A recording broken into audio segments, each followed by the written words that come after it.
Hello friends, मानवता के इतिहास में कुछ घटनाएं ऐसी होती हैं जो न केवल हमारे दिलों को झकझोरती हैं बल्कि हमें यह सोचने पर भी मजबूर करती हैं कि क्या हम वाकई सभ्य समाज का हिस्सा हैं।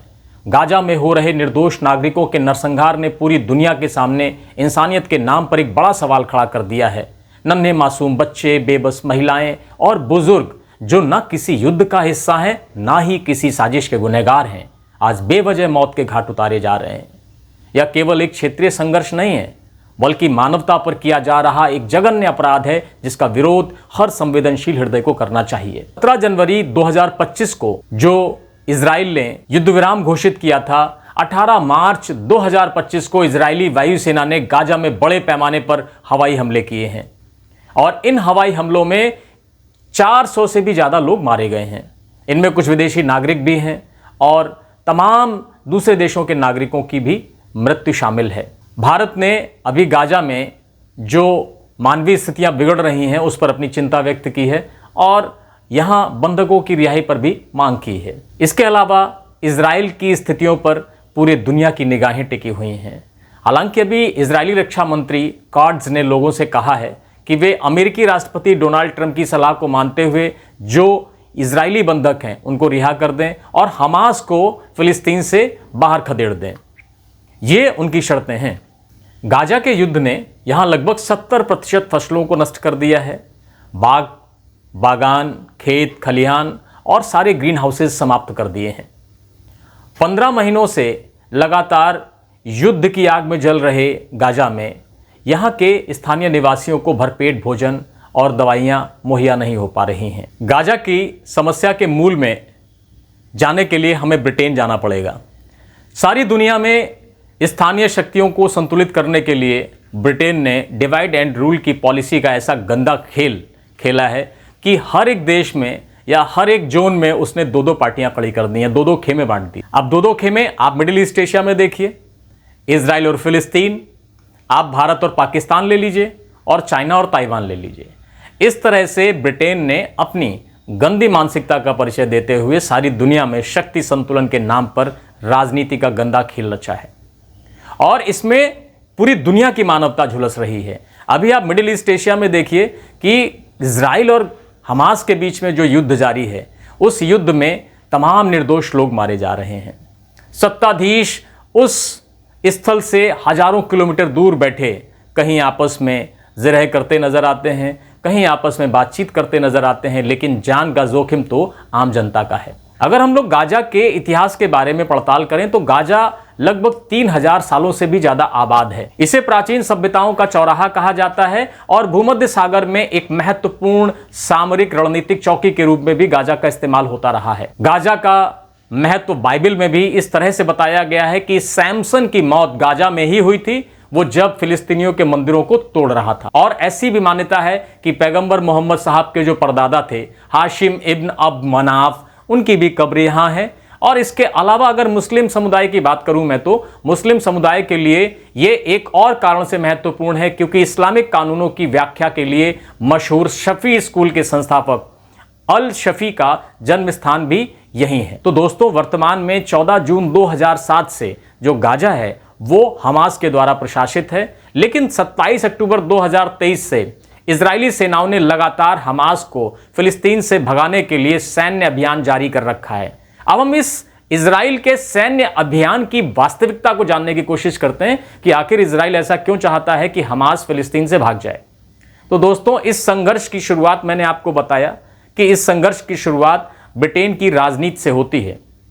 ब्रिटेन ने 1917 में यहूदियों का समर्थन पाने के लिए एक ब्रिटिश बाल्फोर घोषणा पत्र में ऑटोमन नियंत्रित फिलिस्तीन में एक यहूदी राष्ट्रीय घर बनाने की कवायद की थी और यहूदियों से यह वादा किया था कि वो फिलिस्तीन में उनका एक राष्ट्रीय घर बनाएंगे। यहीं से शुरुआत होती है फिलिस्तीन में एक नए राष्ट्र के गठन की, जिसका नाम बाद में आगे चलकर इजराइल पड़ेगा। तो यह तो बात हो गई कि फिलिस्तीन पहले से मुस्लिम राष्ट्र था और वहां पर ब्रिटेन ने अपनी गंदी मानसिकता का परिचय देते हुए वहां पर एक यहूदी साम्राज्य की स्थापना की बात कही। और यही था ब्रिटेन का शक्ति संतुलन का फॉर्मूला कि अगर चारों तरफ से मुस्लिम कंट्रीज के बीच में यहूदियों को बसा देंगे तो निश्चित तौर पर ये आपस में एक दूसरे से लड़ते रहेंगे और उनके मंसूबे साधते रहेंगे। जब ब्रिटेन को यह पता चल गया कि अब वो बहुत दिनों तक सारी दुनिया को अपने कंट्रोल में नहीं रख पाएगा, तो उसने धीरे धीरे ऐसा षड्यंत्र रचा कि जब वो इन सभी से अपने हाथ खींचे तो अंतर्राष्ट्रीय राजनीति में उसका दबदबा कायम रहे,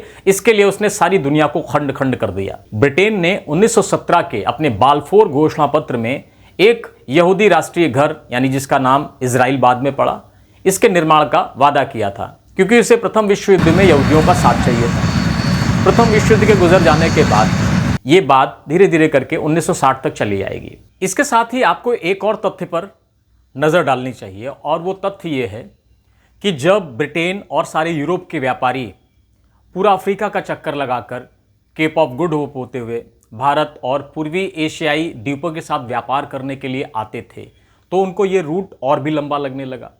उन्होंने इसको शॉर्ट करना चाहा, और उस प्रक्रिया में उन्होंने लाल सागर को भूमध्य सागर से जोड़ने की कवायद की, और इतिहास में उस घटना को अंजाम दिया जिसका परिणाम सुएज नहर थी। आप सब जानते हैं कि मानव निर्मित जलमार्ग सबसे बड़ा जो ये प्रोजेक्ट था वो सुएज नहर है। 1869 में मिस्र में सुएज के इस्तमूस के पार उत्तर से दक्षिण की ओर ये मार्ग बनाया गया था, जो भूमध्य सागर और लाल सागर को जोड़ता है, और इस सुएज नहर ने यूरोप और एशिया के बीच की शिपिंग के लिए एक बहुत छोटा मार्ग उपलब्ध कराया। यह नहर अफ्रीका को एशिया से अलग भी करती है। तो साथियों, यहां पर सुएज नहर का मैं जिक्र इसलिए कर रहा हूं क्योंकि सुएज नहर पर भी पहले अंग्रेजों का, यानी ब्रिटिशर्स का और फ्रांसीसियों का ही नियंत्रण था, और यह सुएज नहर पूरे 150 साल तक ब्रिटिश और फ्रांसीसी इंटरेस्ट को ही कैटर करती रही, यानी ब्रिटिश और फ्रांसीसी के हितों को ही साधती रही। लेकिन जब 1956 में मिस्र के द्वारा इसका नेशनलाइजेशन किया गया, 1956 में, यह डेट आप इसलिए याद रखिएगा क्योंकि 1956 में जैसे ही मिस्र इस जलमार्ग का राष्ट्रीयकरण करता है, उसी के बाद से इजराइल फिलिस्तीन पर अपने हमलों को तेज करता है। तो यह कॉन्सिक्वेंस कैसे जन्म लेता है, मैं उसको थोड़ा सा समझाने की कोशिश कर रहा हूं। मैंने जो अभी आपको बताया कि मिस्र से होकर जाने वाली जो सुएज नहर थी, जो लाल सागर और भूमध्य सागर को जोड़ती थी, वो पहले यूरोप में ब्रिटेन और फ्रांस के माल की आवाजाही के लिए एक सुगम मार्ग उपलब्ध कराती थी, और यहां इस पूरे जलमार्ग पर ब्रिटेन का और फ्रांसीसी का कंट्रोल था। यहां तक सारी समस्याएं ठीक थी, लेकिन फिर वही मैं 1917 का जिक्र करूंगा। जब 1917 का जिक्र आया तो सारी परिस्थितियां विश्व की ब्रिटेन के खिलाफ जाने लगी, और इन 30-40 सालों में ब्रिटेन को यह पता चल गया कि अब दुनिया को उसे अपने हाथ में रख पाना उसके कंट्रोल से बाहर है, उसके वश से बाहर है। ऐसा जानते हुए उसने फिर पूरी दुनिया में अपने शक्ति संतुलन के लिए तमाम तरीके के टूल्स बनाने चालू किए, तमाम तरीके की रणनीतियां अपनानी शुरू की, और उसी रणनीति के तहत उसने इजराइल को फिलिस्तीन में बसाने का प्रयास किया, और उसने इसी कंट्रोल में फिलिस्तीन में इजराइल जैसे राष्ट्र के निर्माण की संकल्पना को चरितार्थ किया, क्योंकि वो ये जानता था देर सवेर जब वो कभी मिडिल ईस्ट एशिया से अपने हाथ पैर हटाएगा तो निश्चित तौर पर इस व्यापारिक मार्ग पर उसका कंट्रोल कम होगा, और इसलिए उसे अपने फेवर का एक राष्ट्र चाहिए था, उसे अपने फेवर के लोग चाहिए थे। तो उसने अपने फेवर के लोग यानी इजराइल में यहूदियों को बसा दिया। इससे उसको दो फायदे हुए।